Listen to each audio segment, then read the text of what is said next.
Hello everyone, and welcome back to Shadow Storyteller, where the night grows quiet, the lights grow dim, and stories come alive in the dark.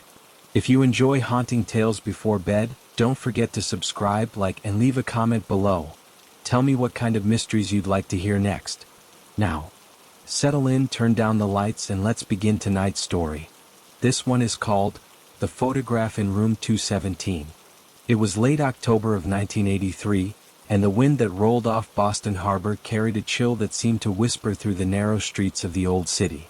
The Langford Hotel, a red brick building standing proudly since 1892, was known for its grand staircase, creaking elevator, and an air of faded elegance that clung to its wallpaper like perfume from another century. Margaret Ellison, a 34-year-old schoolteacher from Bristol, England, had arrived that evening after a long flight across the Atlantic. She was in Boston for a week-long literature conference, hoping to spend her spare moments exploring the city's historic charm. By the time she checked in, the lobby was nearly empty, save for the night clerk, an older man with wire-rimmed glasses and a slow, deliberate way of speaking. He handed her the brass key to room 217, saying with a small smile, "Second floor, end of the hall. It's one of our oldest rooms, has a bit of character." Margaret smiled politely, though she noticed the way his voice lingered just slightly on that last word, character. When she entered room 217, she found it exactly as one might expect from a hotel that had seen more than a century of guests. High ceilings, floral drapes, an antique dresser with a cloudy mirror, and a faint scent of cedar and dust. She unpacked her suitcase, placed her books by the bedside, and turned on the small lamp. The rain had begun outside, tapping lightly on the window pane. It was peaceful, almost comforting, until, just before bed, she noticed something peculiar. On the wooden nightstand beside the bed lay an old black and white photograph. It showed a young woman standing in front of the very same hotel, the Langford, though the picture looked to have been taken decades ago. The woman's face was partly shadowed by her hat, yet something about her posture, the tilt of her head, felt strangely familiar. Margaret frowned. She was certain the photograph hadn't been there when she first entered the room. She picked it up carefully.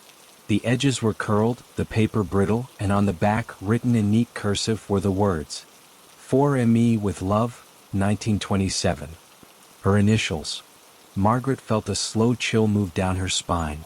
She looked around the quiet room, at the wardrobe door, the mirror, the corners dimly lit by the single lamp, and told herself it must have been left by mistake, perhaps by a previous guest.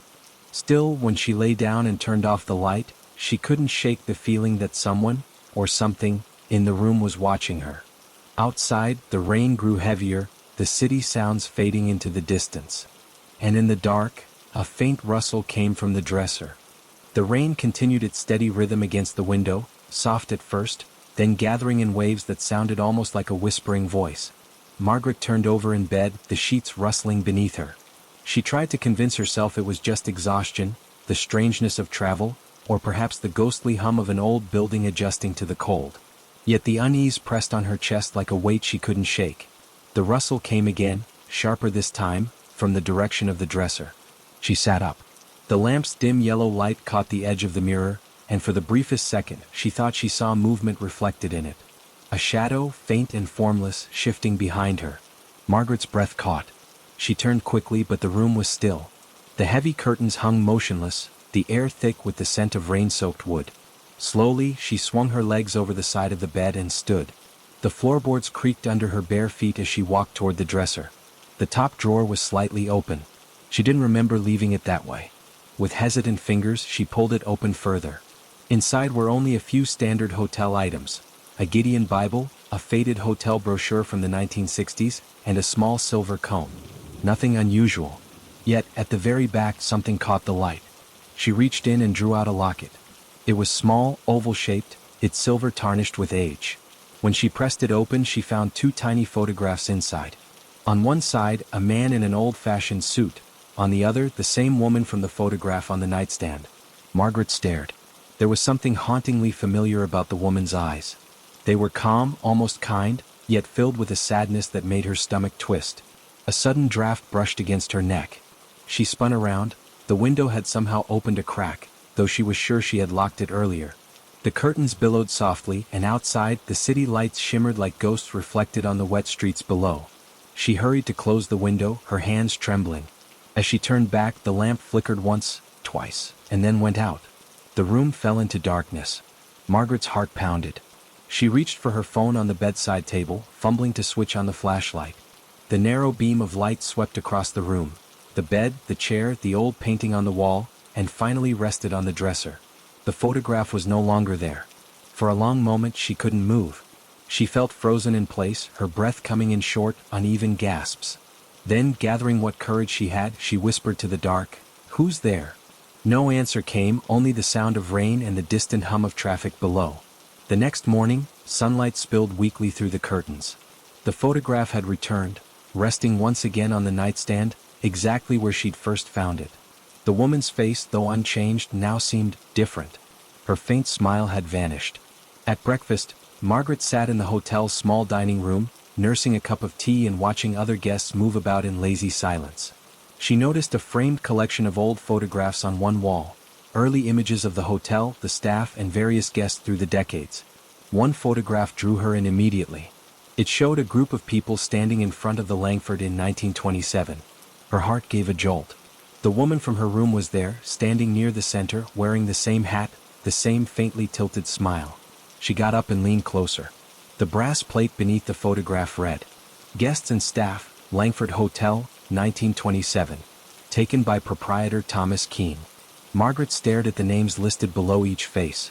There it was, written neatly in small script, "Miss Eleanor Marsh, guest, Bristol, England." Her hands trembled as she traced the name with her finger. Bristol. Her home city. "Beautiful, isn't it?" said a voice behind her. She turned. It was the night clerk from before, standing just behind her shoulder, his eyes fixed on the same photograph. "She was quite the mystery, that one," he continued softly. "Stayed here for nearly a month. Alone. Some say she was waiting for someone. Others say she left in the middle of the night, though no one ever saw her go." Margaret swallowed hard. What happened to her? The clerk's face darkened slightly. "They found her locket on the second floor landing a few days later. But she was never seen again. The room she stayed in hasn't changed much since then." "Room 217? The clerk nodded. "Yes, that's the one." Margaret returned to her room later that afternoon with a growing unease.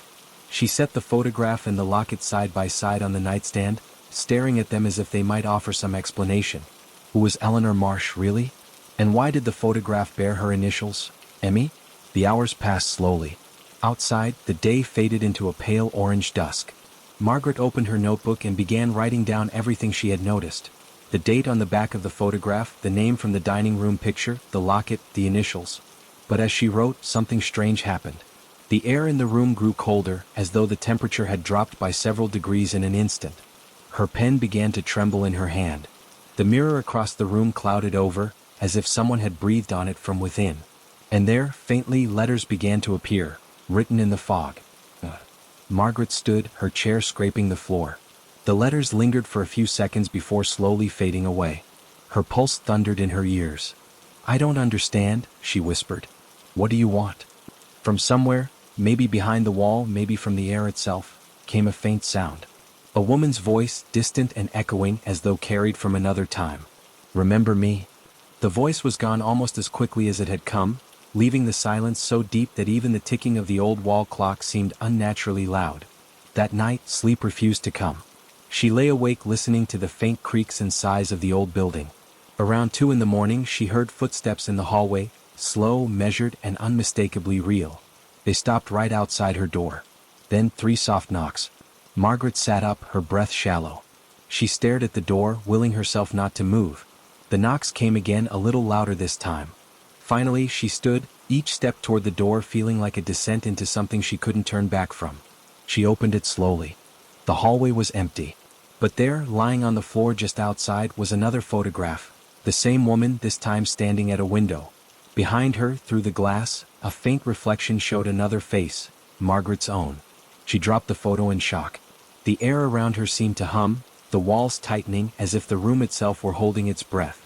She turned, stumbling back inside, and for an instant she thought she saw movement.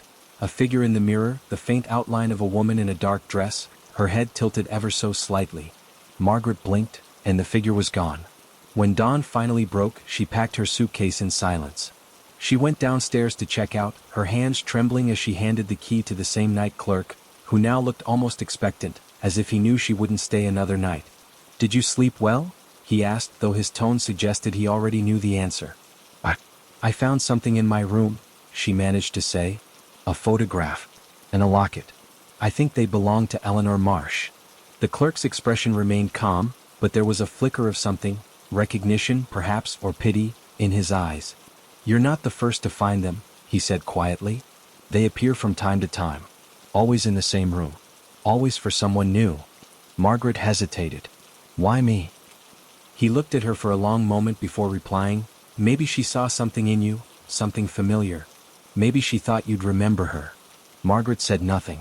She turned to leave, the morning light spilling across the old marble floor. As she reached the doors, she heard him call softly behind her. "Sometimes the past doesn't let go, Miss Ellison. Sometimes it waits for someone who'll listen." She walked out into the cool Boston morning, her breath misting in the air, the city waking slowly around her. But as she reached for her taxi, she realized something. Her suitcase felt heavier than it should have. When she opened it at the airport, she found the locket, and beside it, the photograph. Only now, the woman in the picture was smiling again. And standing just behind her, faintly visible, was Margaret. Sat frozen in her seat at the departure gate, her hands trembling around the edges of the old photograph. Around her, the noise of the airport went on as usual, boarding calls, the low murmur of conversation, the distant roar of engines, yet none of it felt entirely real. The woman in the photograph was still there, standing in front of the Langford Hotel, but the faint, ghostly reflection of Margaret behind her seemed sharper now, clearer, as though the picture had developed itself further overnight. Her first thought was to throw it away. She could have left it on the seat beside her, forgotten it, pretended it was all just some strange coincidence. But something deeper, some small whisper of curiosity or dread, stopped her hand. She slipped the photograph and the locket back into her coat pocket, zipped it shut, and tried not to think about it again. The flight home was uneventful, but Margaret couldn't sleep. Every time she closed her eyes, she saw the rain-soaked window of room 217, the mirror fogging with invisible breath, the faint sound of a woman's voice repeating that haunting phrase, "Remember me." Once, as the plane passed through a stretch of turbulence, she thought she smelled the faint scent of cedar and dust again, the scent of the Langford. She told herself it was nothing more than imagination. When she arrived in Bristol the following morning, the city felt different to her somehow, quieter, colder, as if something unseen had followed her home. Her small flat on the edge of Clifton, usually a place of comfort, felt oddly unfamiliar as she unlocked the door and stepped inside. Everything was just as she had left it, yet the silence seemed thicker than usual. She turned on the lights, made tea, and placed her suitcase on the living room floor. It was when she began unpacking that she noticed the faintest trace of dampness inside the lining of her suitcase. A small corner of the fabric was darker, as though it had been soaked and only half dried. She ran her fingers over it. The air smelled faintly of salt water, like Boston Harbor. Margaret set the locket and photograph on her desk, telling herself she would take them to an antique dealer in the morning. Perhaps they were simply old hotel curiosities, left behind for atmosphere, nothing more.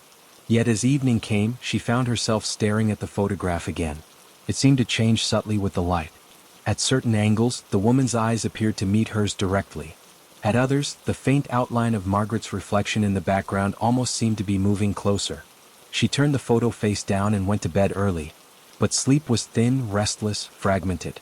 Sometime in the early hours she woke to a sound, faint at first, then more distinct. A knock. 3 soft knocks from somewhere near the hallway.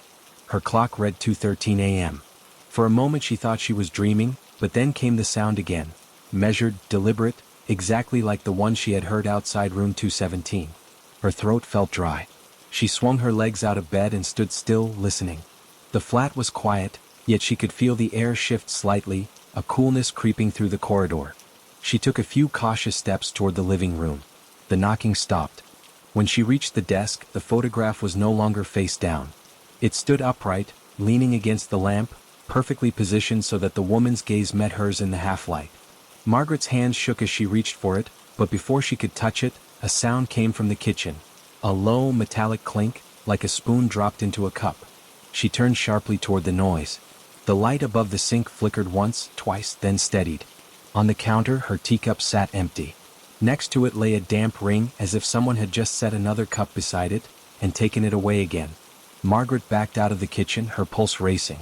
She returned to her bedroom, shut the door, and pressed her back against it. 4 hours she sat awake, the locket clenched in her fist, listening for more sounds. There were none. Just the faint hum of the refrigerator and the soft ticking of the clock. She finally drifted into uneasy sleep just before dawn. The next morning she decided she could no longer ignore it. She brought the photograph and locket to an antique shop on Park Street, a narrow place filled with clocks, porcelain, and the faint smell of oil and varnish. The man behind the counter, an older gentleman with a white beard and thick spectacles, took the photograph from her gently, holding it by the edges. He said after a long silence. This paper, early 20th century I'd say. Around the 1920s, perhaps 1930 at the latest. The ink here is consistent with photographic studio markings from that period. Very good condition, considering its age. He turned it over, studying the handwritten note on the back. For me with love, 1927. Lovely penmanship. Margaret nodded, her voice thin. I found it in Boston. In a hotel. The man smiled faintly. Ah, America. Plenty of these old keepsakes turn up in places like that. But this, he paused. This is English paper. You can tell by the grain and texture. Made in Somerset, if I'm not mistaken. She stared at him. English? Yes. Whoever took this or printed it likely did so here in Britain. Her stomach turned cold. And the woman, do you know who she might be? He shook his head. Afraid not. But this locket, he continued, opening it carefully with a cloth, is quite fine. Edwardian, possibly early Georgian revival. I'd say around 1910 to 1920. Silver, likely a personal gift. As he examined it, something strange happened. His expression shifted, just slightly, like a man hearing something faintly unsettling. He looked closer at the small photograph inside. Curious, he murmured. The face on this side, the woman. The photo seems newer than the setting. As if it were replaced later. Margaret felt a tightening in her chest. What do you mean? He looked up at her over his glasses. I mean, this image wasn't printed in the same era as the locket. Someone inserted it more recently. She leaned forward. How recently? He hesitated. Hard to say. Perhaps within the last few decades. Maybe less. His voice softened. Do you know this woman? Margaret swallowed. I think I might. When she returned home, the sky had darkened again, a cold drizzle falling over the rooftops. The city seemed distant and gray, its sounds muffled by the mist. She sat at her desk staring at the locket, her reflection caught faintly in its glass. The woman's face inside seemed to blur at the edges as though the photograph were fading.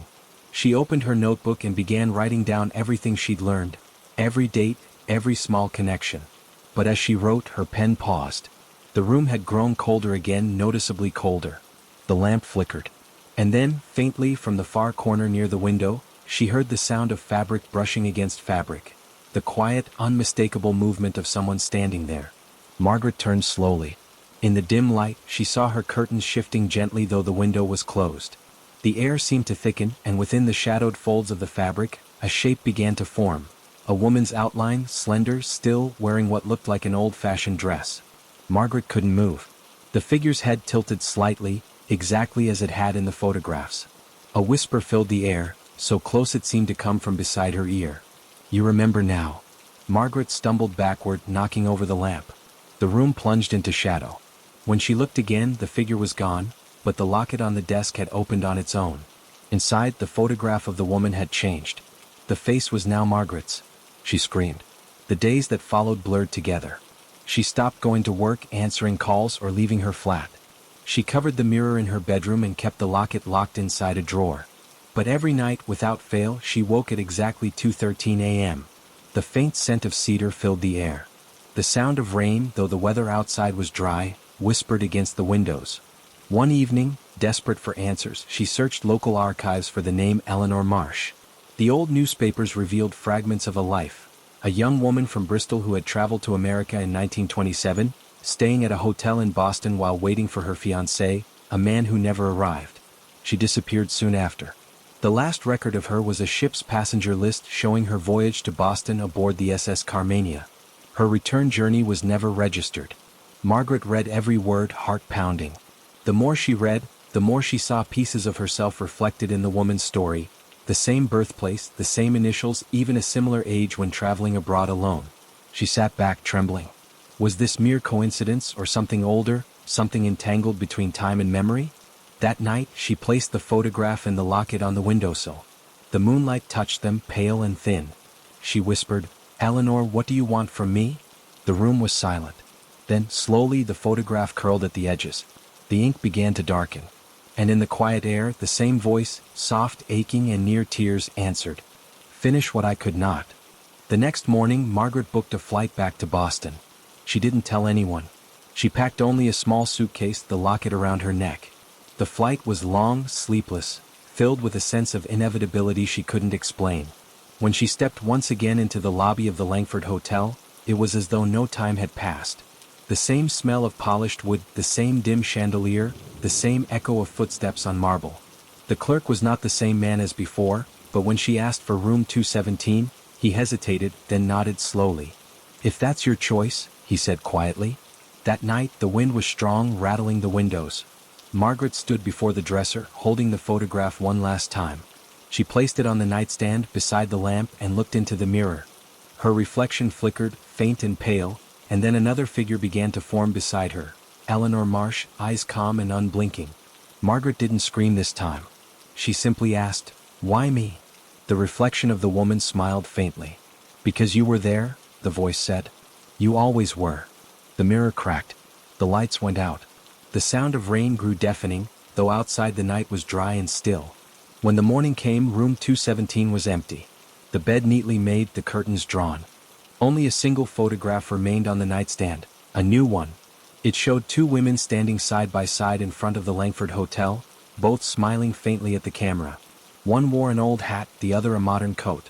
On the back, in delicate handwriting, were the words, "For us, with love. 1927/1983. And beneath it, a final line written more recently in familiar ink. "Remember me." The photograph lay on the nightstand, its edges curling slightly as if reacting to the damp air of early morning. Sunlight filtered weakly through the curtains of room 217, touching the surface of the image until the silver tones glimmered faintly, as though the faces in the picture were breathing. Two women standing together outside the Langford Hotel. One in an Edwardian hat, the other in a modern coat. Their eyes, so alive in their stillness, seemed to follow the shifting light. The housekeeping staff found it hours later. The room was empty, luggage gone, bed untouched since the previous night. The manager was called, and after a quiet inspection, the photograph was placed in a small envelope and sent to the hotel's archive, where it joined a century's worth of unclaimed belongings. Over the following weeks, several guests reported strange occurrences in room 217. A faint scent of cedar, the feeling of being watched, the sound of footsteps in the hall at precisely 2 in the morning. Eventually, the room was closed for renovation. The staff said it was to replace old wiring and fix the water damage on the walls. But those who had worked there longer knew better. They said room 217 was tired, that it needed to rest. Months later, in the gray calm of another English winter, a letter arrived at the Boston Historical Society addressed to the Langford Hotel. It bore an English postmark and no return address. Inside, on thick cream paper, was a short note written in careful, elegant handwriting. To the management of the Langford Hotel. My name is Margaret Ellison. I stayed in your establishment last October in room 217. During my visit, I came across an old photograph of a woman named Eleanor Marsh, who was once a guest there in 1927. I have reason to believe there is a connection between us that I cannot fully explain. I intend to return soon, to finish something left undone. Please keep the photograph safe until I arrive. With respect. The letter was dated only 2 weeks before the housekeeping staff found that very same photograph back in the room. No one ever saw Margaret Ellison again. The address on the envelope was traced to a flat in Bristol, but when the authorities checked, the apartment was empty. Her personal belongings were gone, the rent left paid for the next 3 months, as though she had planned to return. On the kitchen table was a single page torn from a notebook. Written in hurried ink were 3 words, "The Langford calls." Time passed and the world moved on as it always does. The Langford Hotel underwent major renovations. The old brass keys were replaced by digital cards, the carpets renewed, the chandeliers restored. Room 217 was redesigned completely, new furniture, fresh wallpaper, modern lighting. Yet no matter how much they changed, there remained an undeniable chill in that room, a strange resistance in the air, as though the space itself remembered. The hotel's new owners hired a historian to document its legacy for a book about Boston's historic landmarks. His name was Thomas Avery, a meticulous man in his early 40s, with a taste for old mysteries and a habit of staying late in archives long after the lights were out. It was while combing through the Langford's old guest records that he first came across the name Eleanor Marsh. The entry dated April 1927 was simple and neat. Missy Marsh, Bristol, England. Room 217. Duration of stay, 1 month.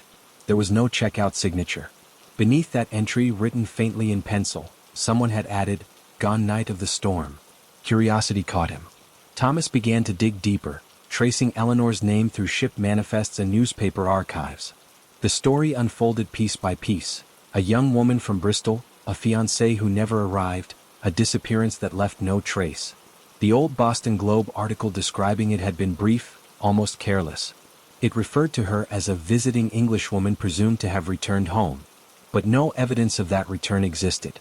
Then, as Thomas compared the old photograph with more recent files, he noticed something odd. There were 2 identical photographs listed in the hotel's archive catalog. One dated 1927, another filed in 1983. The image, supposedly the same, had minor differences in exposure and tone, suggesting it had been reprinted decades later. Stranger still, the catalog note under the second entry read, "Found in room 217, October 1983. Donor unknown. Returned to storage 1984. He asked the archivist to retrieve it. When she brought it out, wrapped in faded tissue, he examined it carefully under the lamp.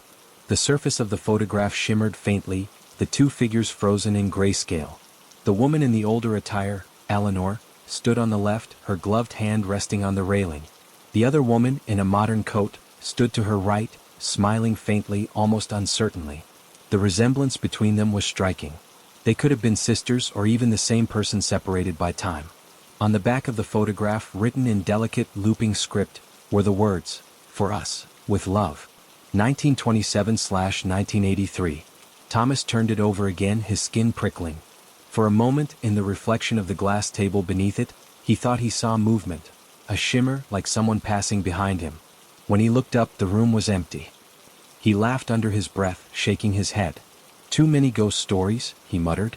But that night, as he walked back to his rented apartment near Beacon Hill, the feeling followed him, a faint sense of being observed. At first he attributed it to his imagination, the natural unease that comes from delving into other people's mysteries. Yet when he reached his door and inserted the key, he noticed the faintest scent of cedar lingering in the hallway, sharp and distinct against the cool Boston air. Days turned into weeks. Thomas returned to the Langford repeatedly, speaking with longtime staff, reading forgotten letters, tracing the faint web that connected the hotel's strange history. He learned that several guests over the years had reported unusual events in room 217. Photographs appearing on their bedside tables, mirrors fogging inexplicably, whispered voices calling names that no one recognized. None of it could be proven. Yet all of it shared a pattern. Every name mentioned by the guests began with the same 2 initials, Emmy. The more Thomas read, the more something in him began to change.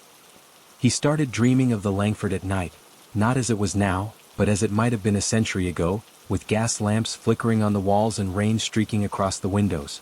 In his dreams he walked down a long, carpeted corridor lined with brass numbers, the faint sound of piano music drifting from somewhere below. Always he stopped before a door marked 217.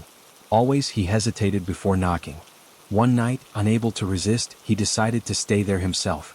He booked room 217 under his own name, saying nothing to the staff about his research.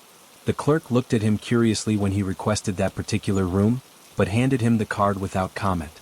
It was raining that evening, a steady, cold rain that blurred the lights of the city beyond the window. The newly renovated room looked ordinary enough, clean, modern, neutral tones. Yet beneath the fresh paint and polished surfaces, Thomas felt the weight of something older. The air seemed thicker, as if heavy with memory. He placed his notebook on the desk, opened his laptop, and began typing his notes. Outside, thunder rolled faintly across the harbor. Around midnight he paused, glancing toward the window. A single droplet of water ran down the inside of the glass. Then another. Yet the window was closed tight. He stood, wiping at the condensation. The faint scent of cedar filled the air. When he turned back toward the desk, the photograph was there. He froze. It hadn't been there before. He had left it in the archive earlier that day. Now it lay on the desk, the edges glimmering softly in the lamplight. Slowly he reached for it. The image was the same, two women standing side by side. But the background looked sharper, as if newly developed. And there, faintly visible in one corner, was a third reflection, his own. Thomas set it down carefully. The lamp flickered once. The mirror above the dresser began to fog, as though someone had breathed across it. Then, slowly, letters appeared in the mist. He felt a chill move through him. "Who are you?" he whispered. A voice, distant and low, answered from somewhere near the wall. "Remember us." The mirror cleared. The photograph now showed three figures, the two women and a man standing behind them. He looked exactly like Thomas. By morning, room 217 was once again empty. The staff found his belongings neatly folded, his notes stacked beside the bed. No sign of struggle, no evidence of departure. Only the faint scent of cedar and a photograph left behind on the nightstand, the same one, yet subtly changed. Three faces now stared from it, all with the same distant, knowing expression. The hotel sealed the room again indefinitely. Years later, guests still speak of the Langford Hotel in Boston, the beautiful old building with its warm lights and quiet corridors. They say room 217 remains locked, that no one is allowed to stay there, though some claim to hear faint music coming from behind its door on rainy nights. Others, more curious, tell of seeing an old photograph displayed in the lobby, showing three figures outside the hotel: a woman from another age, a traveler from England, and a man holding a notebook. Beneath the frame, a brass plaque reads simply, "The Langford Family, 1927 to 1983, 2021. And if you stand before it long enough, the locals say, you might feel a breath of cold air behind you, and hear a whisper in the stillness." Years passed, as they always do, quietly and without mercy. The Langford Hotel continued to stand at the edge of Boston Harbor, its red brick walls polished by decades of rain and salt wind. The city grew around it, glass towers rising like monuments to forgetfulness, but the Langford remained, a stubborn echo of another age. Most of the guests who came there now were tourists. They admired the marble lobby, the antique chandeliers, and the way the place seemed to hum faintly with history. Few knew the stories. Fewer believed them. Yet among the staff, whispers endured.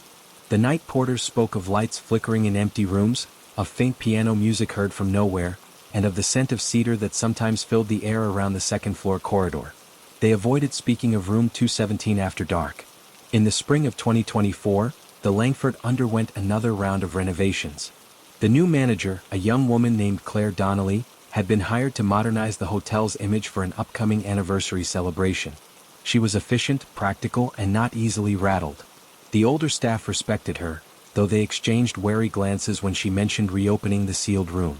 "It's been closed for decades," one of the housekeepers, Mrs. Hanley, said, shaking her head as they stood outside the heavy door. "That room has history, Miss Donnelly. Best to let sleeping ghosts lie." Claire smiled politely. "Every hotel has its stories, Mrs. Hanley. I've worked in 3 historic properties and they all have their haunted rooms. I'll have the maintenance team check it tomorrow. If it's structurally sound, I want it ready before the press arrives." Mrs. Hanley hesitated, then sighed. "Just don't stay there yourself, ma'am. Some rooms don't like to be woken." Claire only laughed. That evening, after the staff had gone home, curiosity got the better of her. The corridor outside room 217 was dim, the only light coming from a single sconce that buzzed faintly with age. She held a clipboard in one hand and the old brass key in the other, found in the hotel's storage room, still tagged with faded handwriting. The lock turned stiffly as though protesting after so many years. The door creaked open. The air inside was dry and still, with a faint trace of dust and something else, an undertone of cedar and old wood. The room had been stripped bare long ago, only the original dresser, mirror, and headboard remained. Claire switched on her flashlight and walked slowly around, noting the dimensions. She paused by the window. The view overlooked the harbor, the water black under the night sky. She could hear faint music drifting from somewhere down the street, a saxophone perhaps, or just the wind. Then as she turned, her light caught something resting on the dresser. It was a photograph. Old, black and white, the paper yellowed with time. 3 figures stood before the Langford Hotel. 2 women and a man, their faces faintly blurred by age. She leaned closer. The label on the bottom corner, written in thin ink, read simply, "The Langford Family, 1927, 1983, 2021. Claire frowned. She had never seen this photograph in the archives or the lobby display. She picked it up carefully, feeling the fragile texture of the paper. For a moment, she thought she heard the faintest sound, a whispering sigh that seemed to come from behind her. She turned quickly. The room was empty.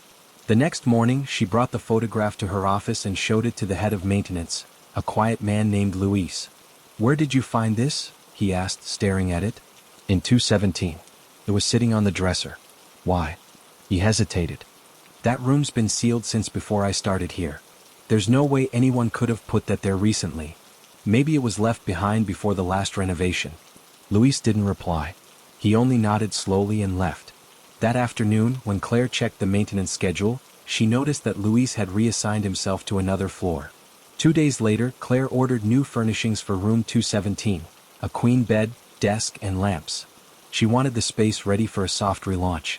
Yet, as work began, small things began to go wrong. The light fixtures shorted out repeatedly. Paint peeled overnight in long, curling strips. The carpenter complained of hearing footsteps when no one else was there. "Old buildings make noise," Claire said, trying to keep her voice steady. But even she began to notice the strangeness. Her office smelled faintly of cedar each morning, though she used no polish or cleaning products. Sometimes, when she passed the second-floor corridor, she caught movement in the corner of her eye, a flash of gray fabric, a hand disappearing around a corner. One night, after the workers had gone, she decided to inspect the room alone. The corridor was silent. The air felt heavy, almost humid, though the weather outside was dry. She opened the door and stepped inside. The furnishings had been installed, the bed neatly made, the lamp glowing softly beside it. Everything looked ordinary, yet something in the air was wrong, as if the room were listening. She sat on the edge of the bed, her gaze drifting toward the mirror above the dresser. The glass was old, its surface slightly warped. For a long time she sat without moving, just listening. The hum of the city outside faded until she could hear nothing but the faint sound of her own breathing. Then came a soft knock at the door. 3 slow, deliberate knocks. She froze. "Who's there?" she called. No reply. After a moment's hesitation, she stood and opened the door. The hallway was empty. But there, lying on the floor just outside, was another photograph. It showed the same 3 figures, the 2 women and the man, but now the background was darker, the windows of the hotel behind them reflecting a faint light. In the reflection, she could see a 4th figure, blurred and indistinct, standing just beyond the frame. The back of the photograph bore a short inscription in ink, "For CD with love, 2024. Claire felt her stomach tighten. She turned back into the room, heart pounding. The air had grown colder, the lamp flickering softly. She placed the photograph on the nightstand and took a deep breath. "This is ridiculous," she whispered. "It's just an old story. That's all." She turned to leave, but in the mirror she saw movement. A woman stood behind her, pale and still, wearing a long dress that shimmered faintly in the lamplight. Her head was tilted, her expression unreadable. Claire spun around, but the room was empty. The next morning she told no one what she had seen. She buried herself in work, attended meetings, and smiled through interviews about the renovation. Yet the photographs began to appear elsewhere. One morning she found a copy of the same image tucked into the pocket of her coat. Another lay inside her notebook. The last one appeared on her office desk, propped against her computer screen. Each time the inscription changed. The initials were always hers, CD, but the dates beneath shifted slightly. 1927, 1983, 2021, 2024. The last time she saw it, the writing continued faintly beyond the final year, as though the ink had bled into the paper, and still counting. Sleep became impossible. Every night she woke at the same time, 2:13 a.m. She would lie still, listening to the faint creak of the hallway outside, the whisper of footsteps. Once she thought she heard someone softly humming a tune. It was old, melancholy, like a lullaby sung through a storm. One evening, desperate for clarity, she contacted the Boston Historical Society, asking for access to the Langford archives. The curator, an older woman named Dr. Patel, met her the next day. "The Langford, yes," Dr. Patel said, adjusting her glasses. "We've kept records from its opening in 1892. You're interested in a particular room, I believe?" "Room 217, Claire said. The woman's expression grew still. "Ah, that one." She led Claire to a narrow storage room lined with boxes. After some searching, she drew out a thin folder labeled Incidents, Room 217. Inside were yellowed letters, guest complaints, and maintenance logs.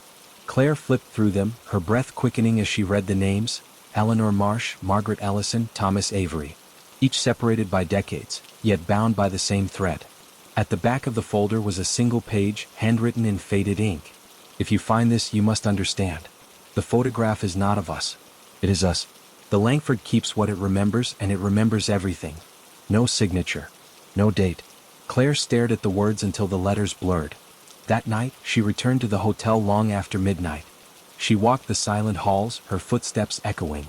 When she reached room 217, she found the door slightly ajar. Inside, the lamp was already on. The photograph lay on the bed. Only now the image had changed again. 4 figures stood in front of the hotel. The fourth was unmistakably her. She took a slow breath, the weight of inevitability settling in her chest. The air thickened. The scent of cedar deepened. Outside, rain began to fall. In the mirror, a faint shimmer appeared, as if someone else were standing there, waiting. The reflection smiled. And somewhere, very softly, a woman's voice whispered through the rain. "Remember us." The next morning, room 217 was found empty once more. The sheets undisturbed. The key on the dresser. On the nightstand, a single photograph remained. 4 figures all still, all watching. And on the back, written in clear, recent ink. The Langford family, 1927 to 1983, 2021 to 2024. The room has been sealed ever since. But sometimes, on nights when the harbor fog rolls thick against the city and the rain begins to fall, guests say the lights on the second floor flicker all at once. They say they hear footsteps pacing slowly behind the locked door, and the faint sound of a woman's voice, calm and familiar, saying only one thing. The Langford Hotel stood quietly by the harbor, its windows dark and blind in the drizzle that clung to the glass. The building had always looked slightly out of place, as though the city had grown up around it by accident. The newer towers rose sleek and sharp nearby, but the Langford remained stubborn, wrapped in its century of brick and shadow. Since the incident with Claire Donnelly, no one had entered room 217. The door was sealed again, the brass key stored in a locked cabinet. Staff whispered about her disappearance in the kind of hushed tones used for old tragedies that never quite end. The police reports had been inconclusive. Her office lights were found on that morning, the computer still open on a document titled simply, "The Langford Family." No one had been able to open the file. It was locked by a password, one she had never shared. Years passed. The hotel changed owners twice. For a time it struggled financially, then was bought by a London-based hospitality group that saw potential in its history. They planned to restore the Langford into a luxury boutique destination, vintage charm with modern appeal. In the autumn of 2031, renovations began again. The project lead was a man named Daniel Mercer, an architect from London who specialized in historical properties. He was methodical, reserved, and always wore a small leather notebook in his jacket pocket, where he jotted down observations with a mechanical pencil that never seemed to leave his hand. Daniel had heard the rumors, of course. The staff told them like local legends. The English woman who vanished, the room that changed photographs, the whisper that followed late-night workers down the hall. But Daniel was not a man given to superstition. To him, the Langford was a restoration challenge, not a haunted house. On his 3rd week in Boston, he began surveying the upper floors with his assistant, a young intern named Rosie. They mapped the dimensions of each room, tested wiring, and measured window frames. When they reached the end of the second-floor corridor, Daniel noticed something odd about the wall where room 217 should have been. It was seamless. No door, no hinges, just plaster. Yet the space between 215 and 219 was too wide. He frowned, consulting his floor plan. "There's supposed to be a room here," he said. Rosie looked up. "Maybe it was merged with another?" He shook his head. "No. The structure would show it. There's still something behind this wall." That evening, after the workers had gone, Daniel returned alone with a flashlight. He tapped gently along the plaster until he heard the hollow echo of a hidden cavity. A faint draft brushed past him, carrying the smell of wood polish and something older, a scent he couldn't quite name. He placed his hand on the wall, and for a fleeting second, he thought he felt a vibration beneath his palm. Not like machinery but like a heartbeat. He stepped back, unsettled. 2 days later, he approached the new manager, a polished man named Robert Leighton, and asked about the sealed room. Leighton looked uncomfortable. "You mean 217? You're not the first to ask. There are old records about it, but nothing useful."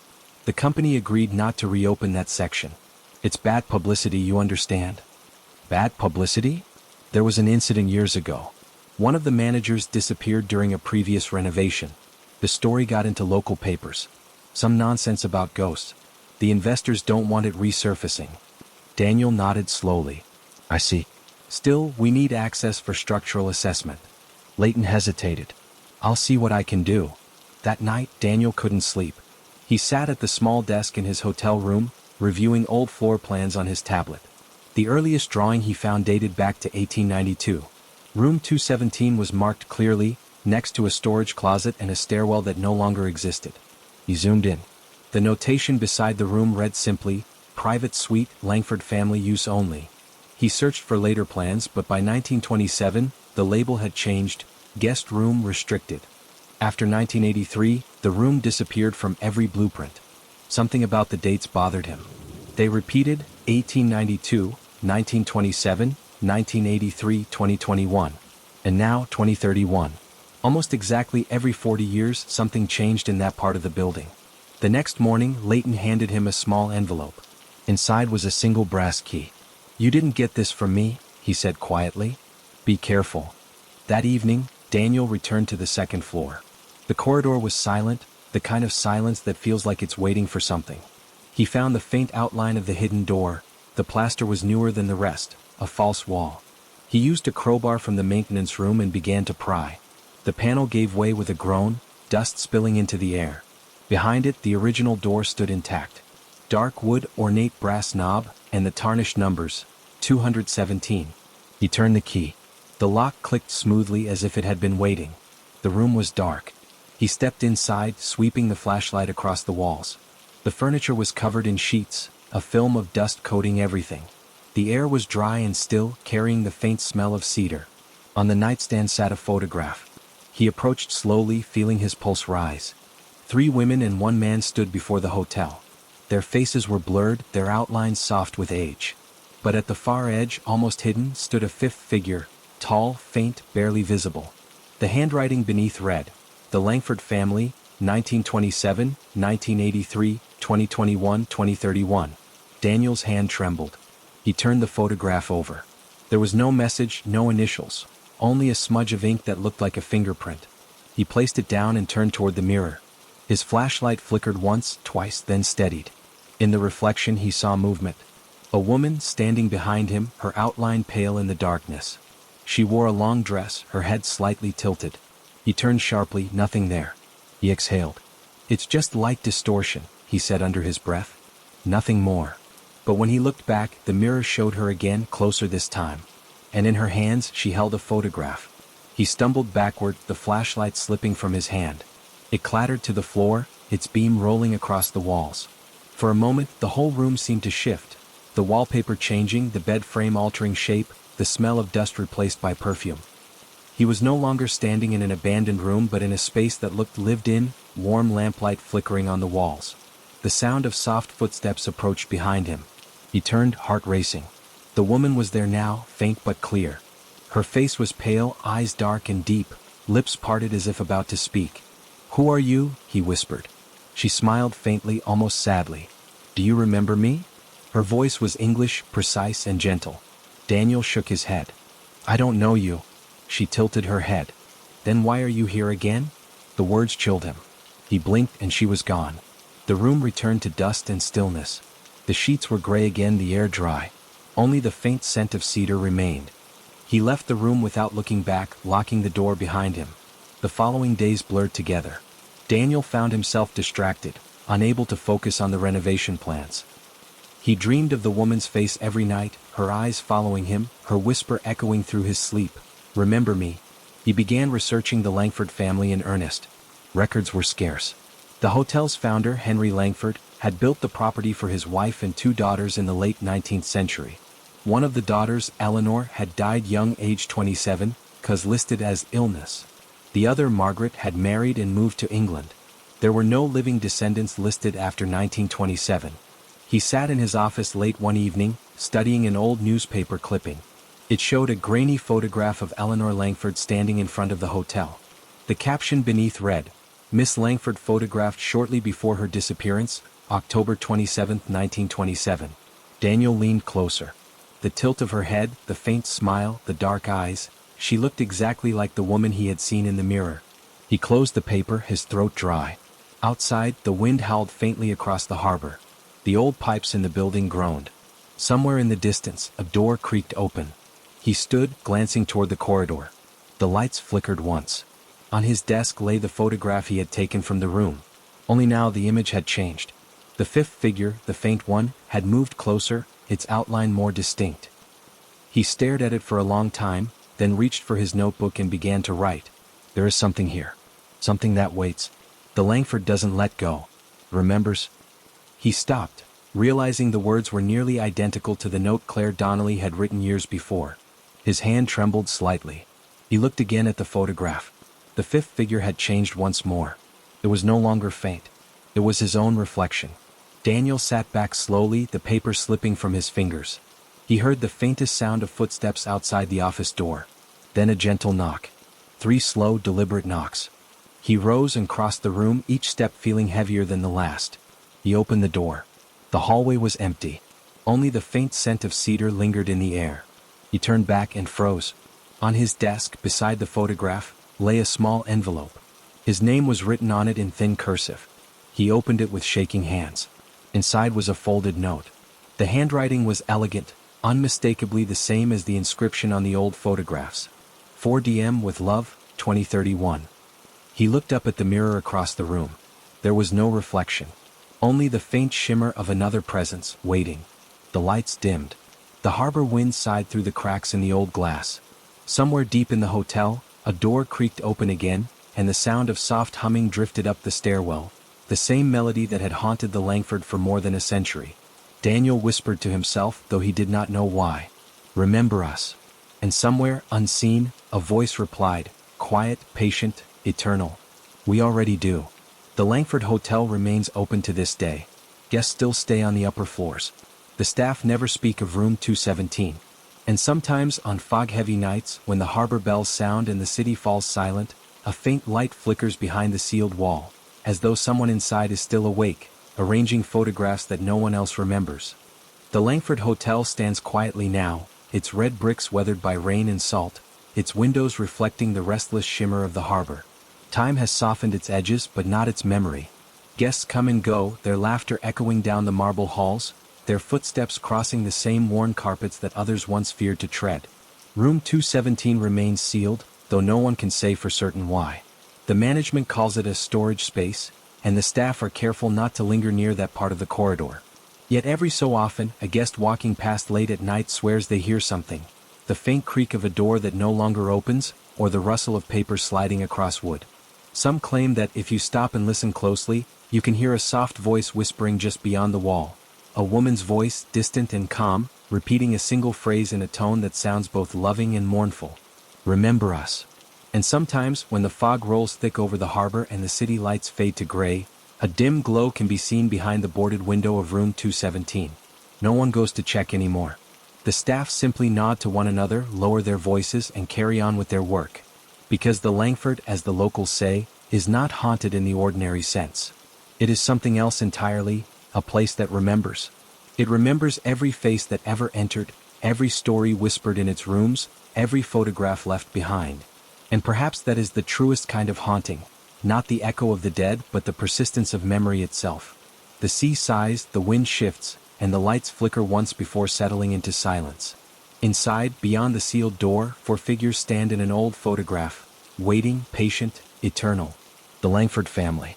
1927. 1983, 2021, 2031, and the space beside them is no longer empty.